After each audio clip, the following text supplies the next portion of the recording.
ஓம் சக்தி சக்தியிலே 1986, 87 வாக்கிலிங்க திருவன்காடுலேருந்து நம் சக்தியெல்லாம் சக்தி மாலை செலுத்துறதுக்காக ஒரு வேன் வச்சுட்டு வந்தாங்க.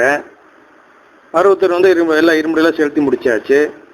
திரும்பி போகும்பொழுது வேங்கனுடைய அச்சு முறிஞ்சு ஒரு பெரிய கல்லின் மேலே போய் தாறுமாறாக மோதி நின்றுது.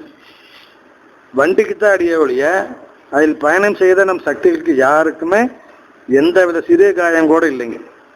அவங்க திரும்பி வேற வண்டி பிடிச்சி அம்மா வந்து பார்க்கும் பொழுது அம்மா சொன்னாங்க, எதுக்கு போல வேகம் போகிறீங்க, 60 கிலோமீட்டருக்கு மேலே போகணும்னு சொன்னால் கேட்காம 80-90 போகிறீங்க, அதனால வந்தது தான் இந்த வேணை. சரி, ஏதோ ஒரு எதிர்ப்பு சக்தி காப்பாற்ற வேண்டிய நேரம் காப்பாற்றியாச்சு, போயிட்டு வாங்க அப்படின்னாங்க அம்மா.